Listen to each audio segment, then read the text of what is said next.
Not a ton of Moon Knight in the Moon Knight show. He also does this thing where he blacks out before big action scenes and just kind of comes to with the aftermath. Kind of want to see those happen. Well, too Same. bad. All right.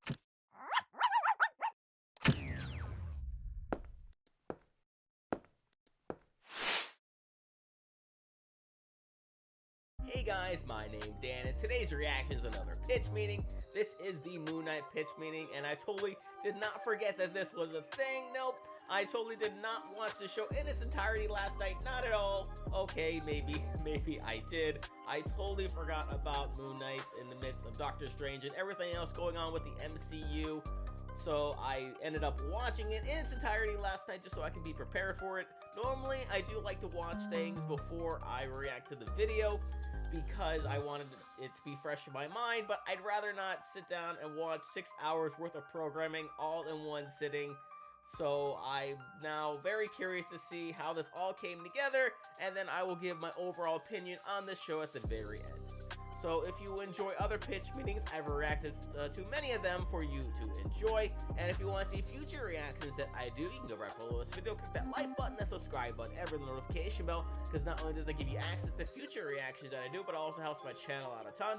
Plus, it's super easy, barely an inconvenience, and you can go on over and support Pitch Meeting and Ryan George's channels as well. I'll leave both of those links down in the description.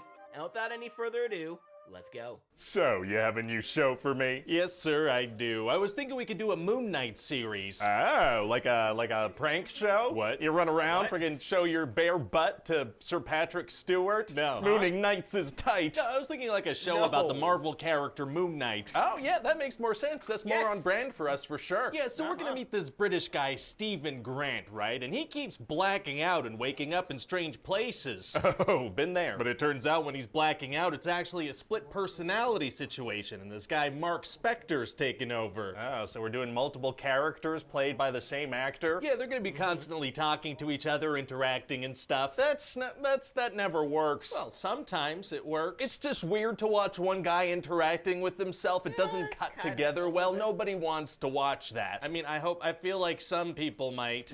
All right, man, I guess we could give it a shot. Okay, great. So anyway, it turns out this Mark guy is the avatar of Khonshu, the Egyptian god of the moon. Okay. And so he has the ability to summon this badass superhero suit and become the Moon Knight. Oh man, I can't wait to see Moon Knight in action. And see him you will, sir. Oh boy. For about 15 minutes in the whole runtime. What? Yeah, not a ton of Moon Knight in the Moon Knight show. He also does this thing where he blacks out before big action scenes and just kind of comes to with the aftermath. Kind of want to see those happen. Well, too Same. bad. All right, so anyway, Mark and Steven are gonna kind of bicker over who gets to control the body as they try to stop this bad guy, Harrow. Harrow, huh? What's his deal? Well, he wants to find this other god Amit's tomb so he can bring her back to life and she could kill anyone who has or will commit evil. Yikes. Yeah, and Steven sees that Harrow has this Amit-style tattoo on his arm, and he's doing that same thing already, judging people and killing them. Big yikes. So Steven's gonna team up with this woman, Layla, who's actually Mark's wife, and try to stop this guy. Yeah, frickin' stop this guy. Sounds like a real jerk. So eventually Khonshu brings them in front of all the other Egyptian gods to tell them about Harrow trying to find Amit's tomb. Smart. But then they bring Harrow in, and Harrow's like, actually, Khonshu isn't very nice, and Mark has mental health issues, so the gods are like, all right, well, Harrow's clearly done nothing wrong. But that's it? They just believe him? They just believe him, yeah, that's right. Why doesn't Mark make him show that magical Amit tattoo of his? Unclear. So then all the avatars leave, but this one lady stays behind and gives Mark a hint about some other thing he can find that'll help him out. Oh, very nice. So him and Layla go on another little adventure, and eventually they find this star map that'll lead them to Amit's tomb. Okay. But this star map was made thousands of years ago, so Khonshu has no choice but to turn back the entire night sky to see what it looked like on that night. I mean, they have like iPhone apps that let you do that. Yeah, but he shifts massive celestial bodies instead of opening the App Store. Wow, people must freak out. Not really, no. This is the MCU. People see crazy stuff all the time. That's a good point. So anyway, then all the other gods punish Khonshu and imprison him inside a little Ushabti figurine. Oh, dang it. And so eventually Mark actually finds Amit's Ushabti, but Harrow pops out and shoots shoots him dead. Oh, that's fatal. It is, except Sure no, is. not really, because this is the MCU and death is rarely permanent. That's another good point. So Mark wakes up in this asylum-themed afterlife, and he finds Steven trapped inside a sarcophagus begging to be let out. So that's what happens after you die. Yeah, sometimes. So then they're walking around and they find another sarcophagus that somebody's trying to get out of. Wow, so who's in there? Well, at the very end of the show, we're gonna find out that there's actually a third personality inside the body named Jake Lockley. They don't open it up? Mark just found Steven inside one of those. Aren't they curious? No. Oh, okay. You know, they keep walking and they find a hippo. What? Yeah, it's this Egyptian goddess, and she brings them on a boat sailing through the afterlife. Okay. And she weighs their hearts to see if they're balanced and they can enter the field of reeds, which is like an eternal paradise kind of place, but their hearts aren't balanced. So what do? Well, Steven ends up sacrificing himself and turning to sand and being stranded in the Duat Desert so Mark can go to the field of reeds. Well, what about that Jake Lockley part of them? Shouldn't he be involved in this calculation somehow? Hey, shut up. So then Mark is in the field of reeds, but he's like, we gotta go back for Steven. We can't leave him lost in the sands forever. Yeah, that'd be messed up. But the hippo goddess is like, it doesn't work like that, Mark. Wow, well, sounds like it's impossible to get him back then. Actually, it's gonna be super easy. easy. Barely an inconvenience. Oh, really? Yeah, because see, it immediately does work like that, Mark. Oh, yeah, he yes. just kind of magically runs right back into the desert and finds Steven immediately, and then some gates open up and they go through. Well, that worked out great. It Sure did. did. And then also Layla released Khonshu so Mark and Steven get their healing powers back. How does she manage to free Khonshu? Well, turns out all you have to do is smash the figurine and that does the trick. Oh, nice. But also Harrow has everything he needs to set Amit free now, so the other gods show up like, what is going on? Who could be doing this? Do they not remember the meeting they just had about that? Yeah, no, they forgot about that, I Nope. guess. So they're like, who could it be? And then Harrow kills them all. Very rude. So then Amit is released, and she's a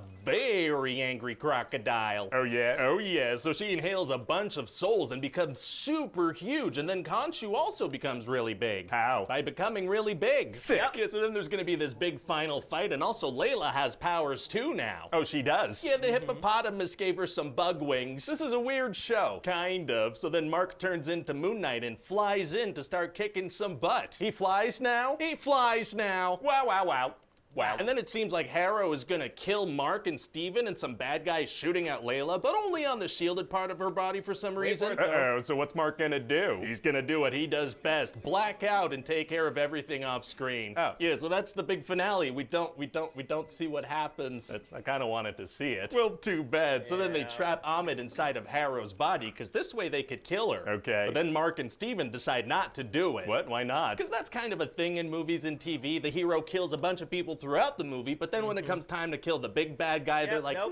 no. But this is a god that wants to kill a bunch of people. Yeah, and so then Khonshu lets Steven and Mark free because they had made a deal. Oh, well, that's nice. It is, but then in a mid-credit scene, we're gonna learn about that Jake Lockley guy, and Khonshu has him kill a bunch of hospital staff to get to Harrow, and then kills him. Khonshu has Jake kill a bunch of innocent employees? He did, yeah. So what do you think? Well, it sounds like a great show. Amazing. So what are you thinking for casting? I was thinking Oscar Isaac for Moon Knight. Yeah, that's a great idea. And for Layla, We could slide into some DMs. what?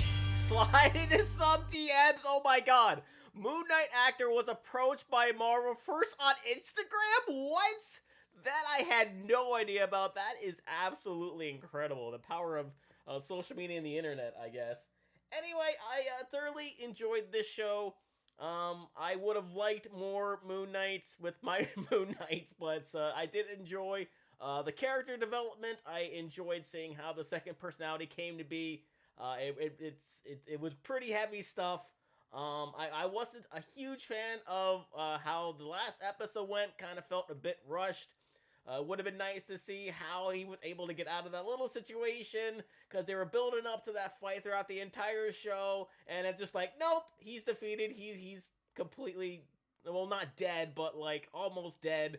But then they take care of him in the mid-credits scene, so that was kind of strange. I do want to see more of Moon Knight in the future. I would like to have maybe like a season 2, maybe a movie or something.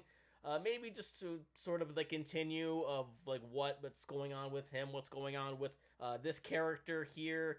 And I just want more Moon Knight. I want to see Moon Knight fight more. I want to see like what else he can do. So that's going to do it for me here. But before I go, though, I want to give a huge shout out to all of my $5 and up supporters on Patreon. Marvin Espinoza, Cruising, Wolverine 310, Multi-Disturb 666, Jordan Bird, Lauren Davenport, Kester Cronage, Amber K, Raymond Bright, Joshua Tees, Chris Curtis, The Babadook, and Nictus Hazeldine. And if you too like to have your name read at the end of each and every one of my videos, plus many other fun goodies, maybe having me react to a past pitch meeting or two, please head on over to patreon.com/UDNReactor. The link will be right there. And in the description, you can right below this video, click that join button there, or head right over to my channel page and click that join button there. And with that being said, comment down below, let me know what did you think about Moon Knight. Please leave a like if you enjoyed. Also want to see past reactions and on to other pitch meetings. Got a nice playlist right over there full of them for you. Share this video, subscribe if you haven't subscribed already, ring the notification bell because I put new videos every single day. And I'll see you guys next time.